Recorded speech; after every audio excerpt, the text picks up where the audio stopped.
निराकार महापुरुष अच्युतानंद से कह रहे हैं कि कलयुग में नारी प्रबल हो जाएगी और सती धर्म दूर हो जाएगा। यह सब निश्चित रूप में कलयुग में घटित होगा। इसकी शुरुआत मध्यम काल में होगा। पुरुष घरों में बैठे रहेंगे, जो कि स्त्रियां घरों के बाहर विचरण करेंगे। कोई स्वयं को बड़ा बताएगा तो कोई खुद को असुर कहेगा। नारी अपनी ही महिमा का गुणगान करेगी और अत्यधिक अभिमानी हो जाएगी। गृहस्थ की बातों को अनसुना करेगी और पुरुष अपना सिर झुकाकर बैठे रहेंगे। जिन्हें मान सम्मान और लज्जा का विचार होगा, वे संसार का त्याग करेंगे। कुछ गृहस्थ जीवन छोड़ देंगे और कुछ वैरागी बन जाएंगे। कोई आत्महत्या कर लेंगे, क्योंकि नारी के कुवचनों को वे सहन नहीं कर पाएंगे। 46 पटल अच्युतानंद दास महापुरुष। परपुरुष और परस्त्री गुप्त प्रेम करेंगे। ऐसे संबंध रखने वालों का समाज में सम्मान बढ़ जाएगा, जबकि सती सावित्री जैसी पतिव्रता स्त्रियों का स्थान और मान घट जाएगा। जो स्त्रियां पांच पुरुषों से संबंध रखेंगे, वे इसे गर्भ के विषय मानते हुए अपनी छाती फुलाएगी। 44 पटल महापुरुष अच्युतानंद दास। महापुरुष शिशुआनंद दास अपने शिष्य बारंग से कहते हैं, बारंग सुनो, कलयुग में ऐसा समय आएगा जब बहुत से लोग खुद को आनंद कहकर घूमेंगे। वे ढोंग करेंगे, लेकिन तुम ऐसे लोगों से सावधान रहना और दूर रहना। इस युग में 16 ऐसे लोग होंगे जो खुद को अच्युत यानी भगवान कल्कि या महापुरुष अच्युतानंद बताकर लोगों को भ्रमित करेंगे। ध्यान और धारणा को सभी त्याग देंगे और धर्मध्वजा का नाश होगा। पट्टापढ़न महापुरुष अच्युतदास। भगवान श्री कृष्ण अर्जुन से कहते हैं, हे पार्थ, जब कलयुग की वृद्धावस्था आएगी तब संसार विवाद और अहंकार से पूर्ण हो जाएगा। लोग अपनी ही बड़ाई आत्म प्रशंसा करेंगे। कोई भी दूसरे की समृद्धि, सुख या सौभाग्य को देखकर सहन नहीं कर पाएगा, अर्थात ईर्ष्या और असहिष्णुता अत्यधिक बढ़ जाएगी। बलवान व्यक्ति निर्बलों को बहुत दंड देंगे और राजा के समक्ष गुहार लगाकर उनसे दंड दिलाएंगे। वे निर्बलों का आजीविका का साधन भी छीन लेंगे, और यदि वे अपनी पीड़ा की गुहार करें तभी उनके कोई नहीं सुनेगा। हे पार्थ, दिन प्रतिदिन धन का लोभ बढ़ता जाएगा। पुत्र अपने ही माता पिता को घर से बाहर निकाल देंगे और पत्नी के वश में होकर धर्म का उल्लंघन करेंगे। वे अपनी पत्नी को ईश्वर के समान चरणों की सेवा करेंगी और उनकी बातों को कभी मना नहीं करेंगे। हे अर्जुन, अब नारी के चरित्र की बात सुनो।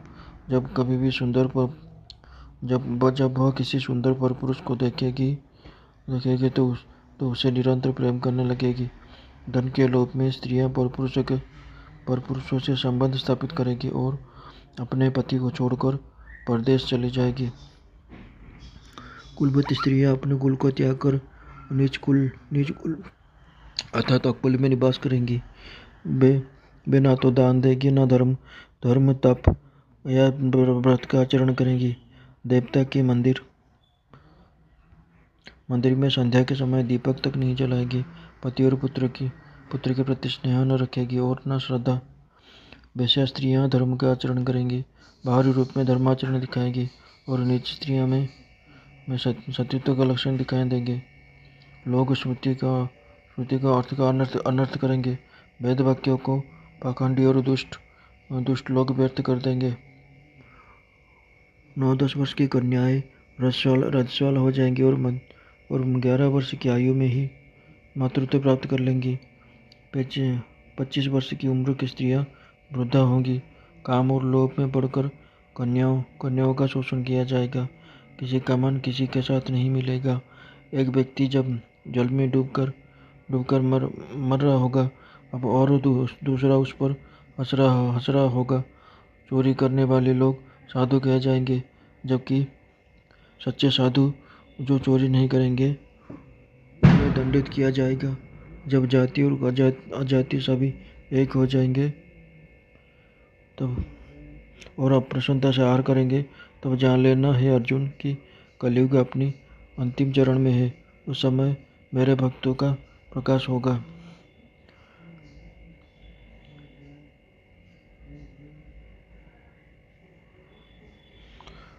व्याप्त कलयुग के भय से व्यास, वाल्मीकि आदि सभी ऋषिगण हिमालय में गुप्त रूप से निवास करेंगे और मेरे चरणों में ध्यान लगाकर अत्यंत कष्ट में समय व्यतीत करेंगे।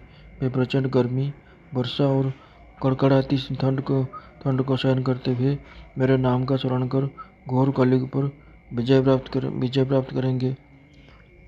उस समय वेद शास्त्र लिप्त हो जाएंगे। कलयुग में लोग बोने हो जाएंगे। वे बल और बुद्धि से हीन होंगे। विविध रोगों उनके शरीर को ग्रस लेंगे। अत्यधिक विषय शक्ति में बढ़कर उनका ज्ञान नष्ट हो जाएगा। वे असत्य बातों को ही सत्य मानने लगेंगे। पर निंदा करने वाले, मिथ्यावादी तथा दूसरे के घर उजाड़ने वाले लोग घोड़े और पालकी पर चढ़कर घूमेंगे। मार्ग अमार्ग बन जाएगा और घाट अघाट बन जाएंगे। लोभ के कारण प्राणी छटपटा कर मरेंगे। ब्राह्मण लोग गायों को वाहनों के रूप में प्रयोग करेंगे। अन्य लोग गाय तथा अंडकोशीय जीवों का छेदन करेंगे। वे गायों को खरीद बेचकर अपना पेट पालेंगे और दिन रात दूसरे की बुराई के विषय में ही सोचेंगे। वे मुसलमानों को गाय बेचेंगे। लोग विष्णु वृक्ष अर्थात पीपल वृक्ष को काटकर जला देंगे। वेद शास्त्र को न पढ़कर और न सुनकर, रोग तथा नाड़ी के लक्षणों को न पहचान कर, सत्य मिथ्या का व्यवहार करते हुए छल कपट से धन लेंगे। छोटे छोटे बालक ज्ञानी बनकर ज्ञान का उपदेश देंगे। गायों के स्तनों से दूध की मात्रा अत्यंत कम हो जाएगी। दिन प्रतिदिन पृथ्वी पर कृषि की हानि होती जाएगी। सोना, चांदी और धातुएं सस्ती हो जाएगी और केवल धान, चावल आदि अनाज ही मूल्यवान होंगे। कलयुग गीता महापुरुष अच्युतदास। पृथ्वी को पुरुष से प्रीति होगा। स्त्रियों भी स्त्रियों के साथ, पुरुषों को पुरुषों से प्रीति होगा।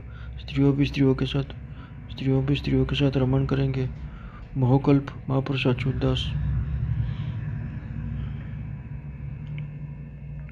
नीचे लोग बड़े और प्रतिष्ठित माने जाएंगे। यह तुम प्रत्यक्ष देखोगे। देश में अनाचार बढ़ जाएगा। स्त्रियां दूसरों के बस में रहेंगी। कुल की स्त्रियों को उनके घरों से खींचकर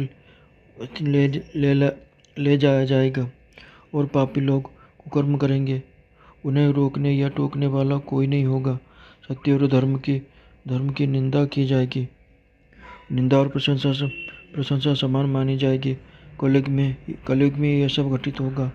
बहुत से लोग नशे के आदि हो जाएंगे और उनमें विचार करने की शक्ति नहीं रह जाएगी। गृहपालित पशु जैसे भैंसें और बकरियां पीड़ा सहेंगी। गायों का भी अत्यधिक पीड़ा दी जाएगी। समय से पहले सब अवरुद्ध हो जाएंगे। चोर और लुटेरे दिन रात सीना तान कर घूमेंगे। उन्हें किसी प्रकार का भय नहीं होगा। पापियों को निर्भयता प्राप्त होगी। मूर्ख और दुष्ट व्यक्ति सम्मानित होंगे और नीच और अधम व्यक्ति धनवान बन जाएंगे। 46 पटल महापुरुष अच्युतदास। युवा और युवतियाँ प्रबल हो जाएंगी। वे टोली बनकर इधर उधर घूमेंगे। न वे गुरुजनों की बात मानेंगे और न उनका सम्मान करेंगे। उनके मन में सदा वासना और विषय चिंतन भरा रहेगा। 40 पटल महापुरुष अच्युतदास। विष्णु अवतार एवं कल की जन्म विवरण। हे अर्जुन, निराकार महापुरुष अच्युतानंद से कह रहे हैं कि कलयुग में नारी प्रबल हो जाएगी और कल की अवतार। शास्त्र व मालिका ग्रंथ के अनुसार जब कलयुग का अंत समीप होगा तब इस धराधाम पर अधर्म अपने चरम शिखर तक पहुंच जाएगा। सत्य दुर्लभ हो जाएगा और शासकों द्वारा व्यापक अन्याय, भ्रष्टाचार तथा अत्याचार किया जाएगा। समाज में न तो मर्यादा बचेगी और न ही सदाचार। लोग केवल भौतिक सुख के पीछे भागेंगे तथा समस्त जीव विकृति, द्वेष और स्वार्थ में लिप्त हो जाएंगे। चारों वर्ण, आश्रम और कर्तव्य की मर्यादा नष्ट हो जाएगी। ब्राह्मण वेद पठन छोड़ देंगे, क्षत्रिय धर्म रक्षा नहीं करेंगे, वैश्य में नैतिकता का अभाव होगा एवं शूद्र पथभ्रष्ट हो जाएंगे। गुरु शिष्य, माता पिता और संतान के संबंध भी विकृत हो जाएंगे।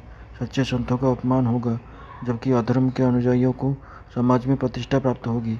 वर्तमान स्थिति पर यदि दृष्टि डाला जाए तो यह सत्य स्पष्ट प्रतीत होता है कि आज अधर्म अपने चरम पर पहुंच चुका है। छल कपट, शोषण, भ्रष्टाचार और नैतिक पतन अत्यधिक बढ़ गया है। ऐसे विकट समय में भगवान श्री हरि विष्णु स्वयं कल्कि अवतार के रूप में प्रकट होंगे और समस्त म्लेच्छों तथा पापियों का संहार कर पुनः सत्य, धर्म और अनंत युग की स्थापना करेंगे। उनके अवतरण की स्थली, निवास तथा माता पिता के विषय में पंचसखा संतों एवं भक्त कवियों ने अपने अपने मालिका ग्रंथ में स्पष्ट रूप में वर्णन किया है, जिसका उल्लेख नीचे दिया गया है। उड़िया भगवत में महापुरुष जगन्नाथ दास जी उल्लेख करते हैं कि भगवान श्री हरि विष्णु का कल्कि अवतार विष्णु जशा नामक ब्राह्मण के घर होगा। उनकी माता जसवंती नामक ब्राह्मणी होंगी, जिनकी गर्भ से भगवान विष्णु जन्म लेंगे। महापुरुष अच्युतानंद कह रहे हैं कि प्रभु विष्णु शर्मा के घर जन्म लेंगे, जो गया में स्थित संबल नगर हरिहर क्षेत्र में है। कल्कि कल्प महापुरुष अच्युतानंद। हे प्रभु, आप कल्कि अवतार होकर उड़ीसा मंडल में जन्म लेंगे और दुष्टजनों का नाश करेंगे। भक्तों को सांत्वना देकर इस धरती पर धर्म की स्थापना करेंगे। संबल ग्राम में विष्णु जशा के घर प्रभु जन्म लेंगे और श्री जाजनगर में स्वयं प्रभु सुधर्मा सभा का विस्तार करेंगे। तेरा जन्म शरण महापुरुष अच्युतानंद। प्रभु श्री हरि कह रहे हैं कि योग निद्रा को तोड़कर मैं संबल नगर में अग्निहोत्री ब्राह्मण शर्मा के घर जन्म लूँगा और पंचसखा को साथ लूँगा। सदर जन्म चकड़ा मडान महापुरुष अच्युत। गुप्त संबल ग्राम हरिहर क्षेत्र में है। हे ब्रजनंदन अतः रामदास, इसे याद रखना। नहीं हुआ कहते हुए लोग कोलाहल करेंगे। वहीं रहकर मदन गोपाल खेल करेंगे।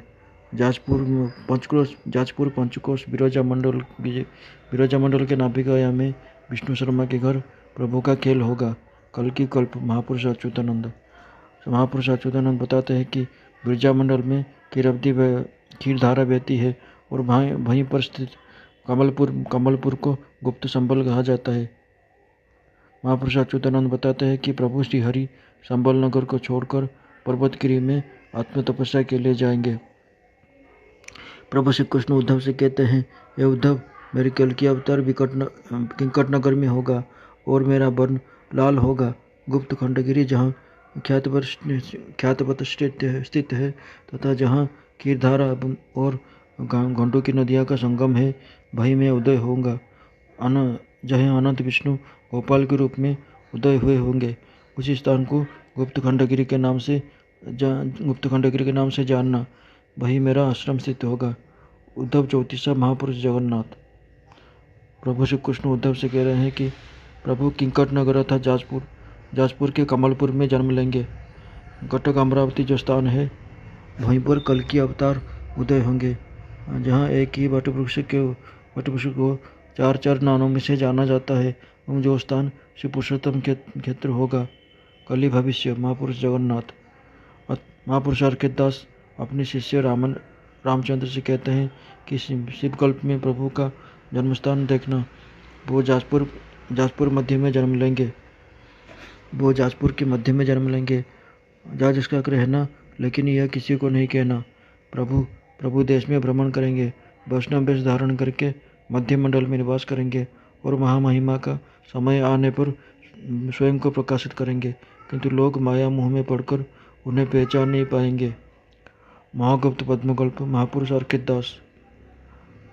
महापुरुष अच्युतानंद दास अपने गुरु भक्ति गीता में प्रमाण देते हैं कि प्रभु कल्कि गजपति राजा मुकुंद देव के 41वें अंक में जन्म लेंगे।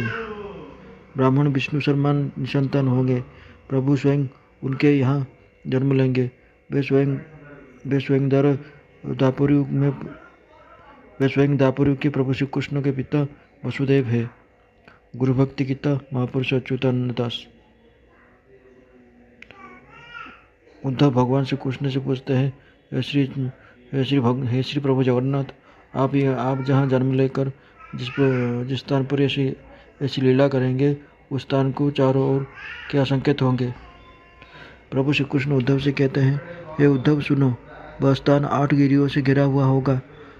4 दिशाओं में 4 शिव विराजमान रहेंगे। पश्चिम दिशा में स्वर्णलिंग स्थित होगा। उत्तर दिशा में गंगा और यमुना नदियों का मिलन होगा। पूर्व दिशा में दशासिनी और गंडकी की धाराएं बहेगी। दक्षिण दिशा में मणिनाग स्थित होगा और पश्चिम कुबेर का भंडार कहा जाता है। उस स्थान को वसुकल्प कहा जाता है, जहाँ क्षीर धारा अर्थात दूध की धारा गुप्त रूप से बहती है। वहीं पर 4 मेघ अर्थात पुष्कर, आर्त, संवर्त और द्रोण जिन्हें गिरिवर अपने गर्भ से धारण करता है, जहाँ इंद्र और इंद्राणी का निवास स्थान होगा। वहीं पर वाल्मीकि तपस्वी का आश्रम होगा। कलागिरी पर्वत के समीप मेरा निवास होगा। उस समय मेरे हाथों में शंख, चक्र और गदा नहीं होंगे। मैं साधुओं के धरों में खेलूंगा और वैष्णवों के साथ संगति करूंगा। मैं इस धरती पर भ्रमण करूंगा, बिना किसी को अपनी पहचान बताए, और राज्य जाकर भिक्षा मांगूंगा। कलि भविष्य महापुरुष जगन्नाथ। स्थान अमरावती में क्षीरधारा प्रवाहित हो रही है। वहीं खंडगिरी स्थान पर गुप्त रूप में सिद्ध साधु निवास करते हैं। गुफाओं के मध्य दिन रात भजन चल रहा है तथा वहाँ प्रभु गुप्त रूप में खेल खेलेंगे। आगत भविष्य मालिका महापुरुष हरिदास। महापुरुष अच्युतानंद दास जी के पुत्र महापुरुष गदाधर दास द्वारा रचित शून्यकल्प गीता में लिखा है कि कलागिरी पर्वत का एक अन्य नाम गुप्त खंडगिरी है, जो अमरारीपुर तथा अमरावती में स्थित है। वहीं जरावंश से वसुकल्प नामक एक महाभक्त ने अपनी खोज के बाद प्रभु का अमरावती कटक में दर्शन पाया। शून्यकल्प गीता बहुत बोले गदाधर दास। प्रभु श्री कृष्ण कहते हैं कि गुप्त द्वारिका मेरे अमरावती है, वहीं मैं निवास करूंगा और वहीं मेरी वासस्थली होगी। मेरा नाम अनंत गोपाल होगा। यशोवंत मालिका। महापुरुष हरिदास ने अपने ग्रंथ भविष्य 34 में लिखा है कि गुप्त खंडगिरी स्थल पर गुप्त रूप से दूध की धारा मौजूद है और अनंत गोपाल वहीं अपनी लीला करेंगे। वे गुप्त रूप से अपनी लीला शुरू करेंगे। इसका संकेत केवल भक्तों को ही मिलेगा। भविष्य 34। महापुरुष हरिदास जी के नीलमाधव गीता इस बात का प्रमाण देते हैं कि अमरावती कटक में ही विश्वावसु सबर भगवान नीलमाधव की उपासना हेतु एक प्रसाद अर्थात मंदिर का निर्माण कर वहीं निवास कर रहे थे। राजा इंद्रद्युम्न द्वारा भेजे गए ब्राह्मण विद्वान विद्यापति भी नीलमाधव की खोज में इसी स्थान पर आए थे और वहीं विश्वावसु की कन्या ललिता के साथ प्रेम संबंध में बंध गए थे। विश्वावसु नामक एक सबर था जिसका घर अमरावती कटक के पास था। वह एक वीर भक्त था। स्वप्न में उसे निराकर प्रभु ने आज्ञा दी। अमरावती पर्वत पर उसने प्रभु का अनुसंधान किया। वहीं पर पुरुष रत्न अर्थात विद्यावती ने विश्वावसु की कन्या ललिता को देखा। वे उनसे स्नेह करने लगी और उसके समीप जाकर उससे मिली। नीलमाधव गीता। वसुकल्प नामक राजा अमरावती नगरी में इंद्र और इंद्राणी की मूर्ति स्थापित करके उन्हें गढ़ देवता के रूप में पूजन करते थे। चाट 34। महापुरुष शिशुआनंद। वैशाख मास के शुक्ल पक्ष की द्वितीय तिथि को प्रभु कल्कि भक्तों के हित के लिए जन्म लेंगे। उस समय कर्क लग्न होगा तथा पंचम भाव में शुक्र स्थित होगा। गुरु और शनि चतुर्थ भाव में रहेंगे। सूर्य, चंद्रमा और मंगल उच्च स्थिति में रहेंगे और समस्त ग्रह शुभ स्थान में स्थित होंगे। ब्रह्म टीका। महापुरुष अच्युतानंद दास। महापुरुष अर्कित दास ने अपने शिष्य रामचंद्र से कहते हैं, प्रभु के चरणों पर जो धनुष के नुकीला अतः सिर अतः धनहूल का चिन्ह होगा, उसे देखकर तुम जान सकोगे कि वही भगवान है। जिन शियाली लता में द्वापर युग में वह बाण लगा था, उसका चिन्ह उनके चरणों पर अभी विद्यमान है। यह संकेत है जिसे समझकर तुम पहचान सकोगे। महागुप्त पद्मकल्प महापुरुष हर के दास। प्रभु श्री कृष्ण अर्जुन से कहते हैं कि मुकुंद देव नामक राजा के अंक में जब कली का द्वितीय चरण प्रवेश करेगा, उसी राजा के 41वें अंक में मैं बौद्ध तथा जगन्नाथ महाप्रभु के स्थान छोड़कर भक्तों के हित के लिए कल की रूप में जन्म लूँगा। कलयुग कली कहानी। महापुरुष अच्युत। प्रभु श्री कृष्ण इंद्रदेव से कहते हैं कि महालीजा मुकुंद नाम का राजा होगा, उसके 41वें अंक में मैं जन्म लूँगा, मृत्युलोक में देह धारण कर तपस्या करूँगा। इंद्र गोविंद गीता। महापुरुष अच्युतानंद दास। 39वें अंक से 41 अंक के बीच गुप्त रूप में कल की अवतार होंगे। कलिकल्प गीता। महापुरुष अच्युतानंद दास।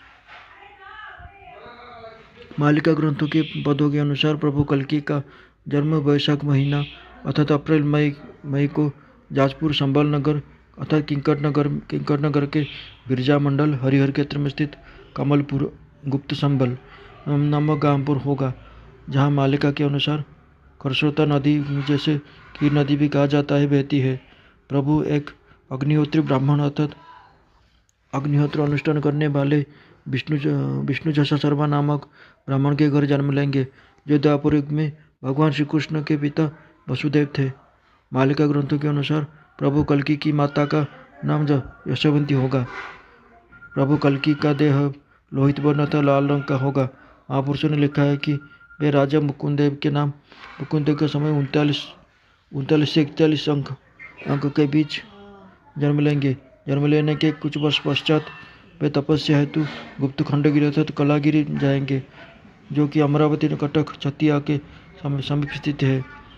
वहीं उनका आश्रम होगा और वहीं वे निवास करेंगे। वे वैष्णव वेश में रहेंगे तथा वैष्णवों की संगति में भिक्षा मांगकर जीवन यापन करेंगे। जब उचित समय आएगा तब वे स्वयं को लोगों के समक्ष प्रकाशित करेंगे, किंतु लोग मोह माया में पड़कर उन्हें पहचान नहीं पाएंगे और उनका निंदा करेंगे। महापुरुष ईश्वरानंद दास अपने ग्रंथ कलियुग पुराण में प्रभु के नाम का उल्लेख किया है। प्रभु क्षीरोदकशाही विष्णु का नाम पद्मकेसरी होगा, जो कमल के समान सुंदर, निर्मल और तेजस्वी बालक शरीर वाले होंगे। प्रभु रेवतीकांत तथा रेवतीपति बलदेव जी का नाम अनंत केसरी होगा तथा ललाट केसरी स्वयं महाप्रभु से जगन्नाथ जी होंगे। कलियुग पुराण। शिशुआनंद दास। इसी युग में जब यह क्षीण हो जाएगा और केवल उसका संध्या शेष हो जाएगा, तब विष्णु जसा नामक ब्राह्मण के घर पराशर वंश में प्रभु कल्कि का जन्म होगा, जो अत्यंत प्रतापी होंगे। 10वें अवतार जो भविष्य में प्रकट होंगे, याज्ञवल्क्य मुनि के नेतृत्व में हाथी, घोड़े और रथों से परिपूर्ण विशाल सेना को अपने पीछे ले चलेंगे। प्रभु कल्कि उन लाखों की संख्या में ब्राह्मणों से घिरे होंगे, जिन्होंने अपने हाथों में शस्त्र धारण किए होंगे। ब्राह्मण न तो अत्यंत धार्मिक होंगे और न ही सर्वथा धर्मद्रोही, किंतु उनमें धर्मनिष्ठ और धर्म विरोधी दोनों प्रकार के लोग सम्मिलित होंगे।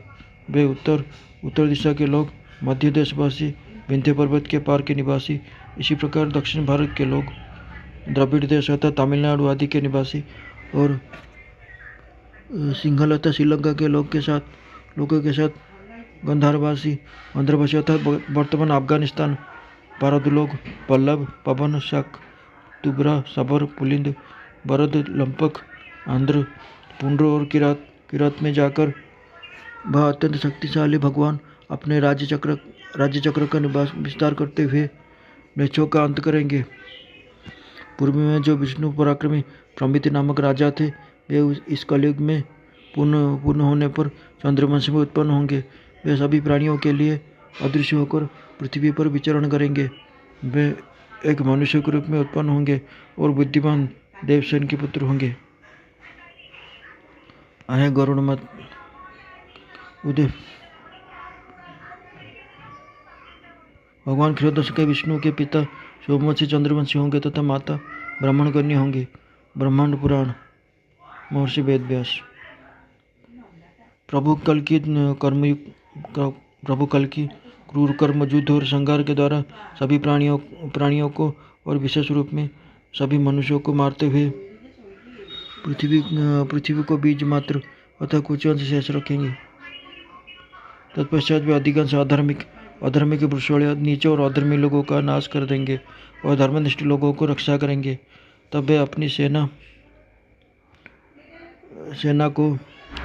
सहित अपना उद्देश्य सिद्ध कर देंगे। जो इस कार्य में नहीं मारे जाएंगे और किसी प्रकार कुछ प्राप्त कर लेंगे, वे अचानक एक दूसरे पर क्रोधित होकर आपस में बैर भाव कर मर जाएंगे और मोह में पड़कर परस्पर युद्ध करेंगे।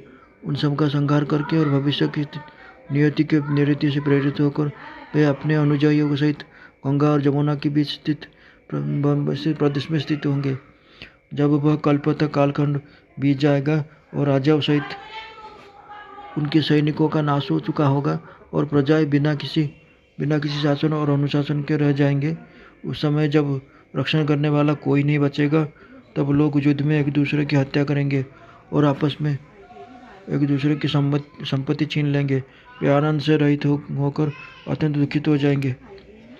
लोग पुराने नगर और ग्रामों को छोड़कर एक समान रूप में परिग्रह करेंगे। वेद धर्म नष्ट हो जाएगा और धर्म तथा आश्रम व्यवस्था भी समाप्त हो चुकी होगी। तब मनुष्य छोटे कद वाले, अल्पायु और वन में रहने वाले होंगे। नदी और पर्वत के समीप निवास करेंगे और पत्तों के जड़ों तथा फलों का आहार करेंगे। लोग पेड़ों की छाल और मृगचर्म धारण करेंगे और घोर वर्णशंकर में जीवन व्यतीत करेंगे। वे अल्पायु होंगे, उनके धर्म में विचार और सत्संग की बातें नष्ट हो जाएगी। वे अनेक रोगों और कष्टों से पीड़ित होकर अत्यंत दुखी होंगे। इसी प्रकार जब कलि संध्यानंश का वह काल प्राप्त होगा, तब प्रजाजन कलयुग के साथ ही क्षय को प्राप्त होंगे। यह कलयुग क्षीण हो जाने पर पुनः सत्ययुग अर्थात कृतयुग का आरंभ होगा। तब प्राणी अपने स्वभाव अनुसार यथा न्याय पुनः उसी सत्ययुगीन स्थिति को प्राप्त होंगे और यह किसी अन्य प्रकार नहीं होगा। ब्रह्मांड पुराण, महर्षि वेदव्यास। मत्स्य पुराण के 47वें अध्याय के श्लोक 248 से 262 में इसी 28वें कलयुग में प्रभु कल्कि अवतार के विषय में वही बातें उल्लिखित है, इसीलिए यहाँ उन्हें पुनः नहीं लिखा जा रहा है। वायु पुराण के 98वें अध्याय के श्लोक 104 से 123 में इसी 28वें कलयुग में प्रभु कल्कि अवतार के विषय में वही बातें उल्लिखित है। कल्कि नाम के भगवान विष्णु सही के पत्र में संबल नगर ग्राम के ब्राह्मण के घर में समस्त लोगों के कल्याण हेतु प्रकट होंगे। 10वें अवतार के रूप में जो भविष्य में प्रकट होगा और याज्ञवल्क्य के पुरस्कार अर्थात मार्गदर्शन अथवा नेतृत्व में होगा, वह प्रभु भावी देवविधान से अपने अधर्म से प्रवृत्त सभी जनों का विनाश करेंगे। वे कल्कि अपने अनुयायियों के साथ गंगा और जमुना के बीच के क्षेत्र में अपने अभियान का समाप्ति करेंगे। उसके बाद मंत्री और सैनिकों सहित राजवंश के विनिष्ट हो जाने पर जब कोई नरस नहीं रह जाएगा, तब वह प्रजा बिना नियंत्रण की हो जाएंगे। रक्षा का अभाव होने पर वे लोग आपस में युद्ध में एक दूसरे की हत्या करेंगे। उस समय कलयुग का संध्यांश बीत रहा होगा। उस दिन इसी प्रकार कष्टों में पड़ी हुई सारी प्रजा कलयुग के साथ ही क्षय हो जाएंगे। जब कलयुग समाप्त हो जाएगा, तब फिर सत्ययुग आएगा। तब लोग स्वाभाविक धर्म के पालन करेंगे और दूसरे किसी प्रकार से नहीं। हरिवंश पुराण।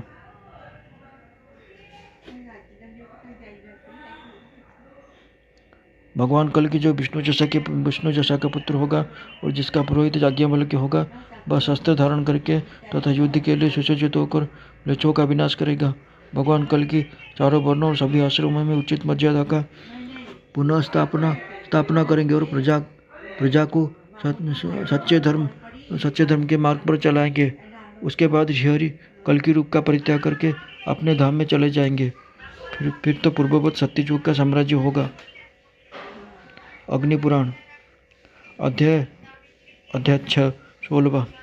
कलयुग के अंत में जब सत्पुरुषों के घर में भगवान की कथा होना असंभव हो जाएगा, द्विज ब्राह्मण, क्षत्रिय और वैश्य लोग पाखंडी बन जाएंगे तथा शूद्र राजा बन बैठेंगे।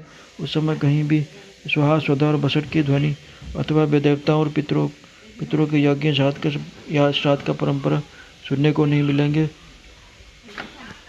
तब कलयुग पर नियंत्रण स्थापन करने के लिए स्वयं भगवान कल्कि अवतार धारण करेंगे।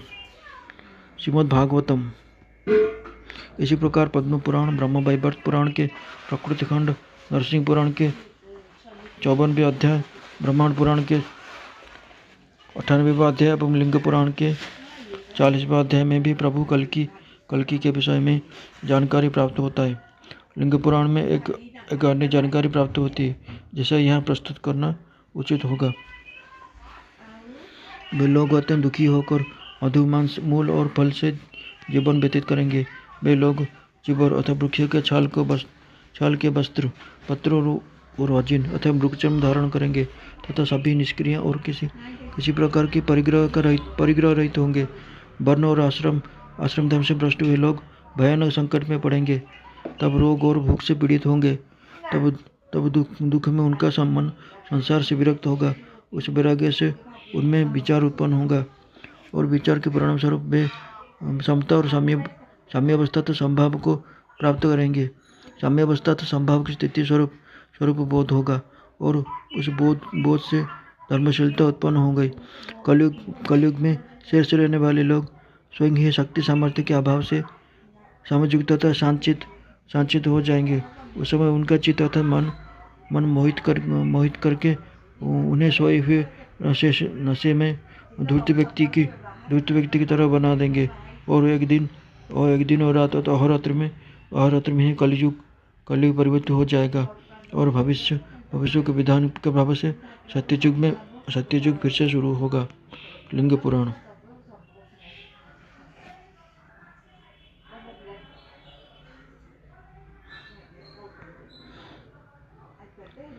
महापुरुष सालबेग ने अपने ग्रंथ कलि भारत में लिखा है कि प्रभु बलदेव जी का यह अठागढ़ थो अर्थात अठागढ़ जी के झीरपाटना के समीप स्थित है, वहाँ रहेंगे और उनका जन्म गोदावरी तट के निकट होगा।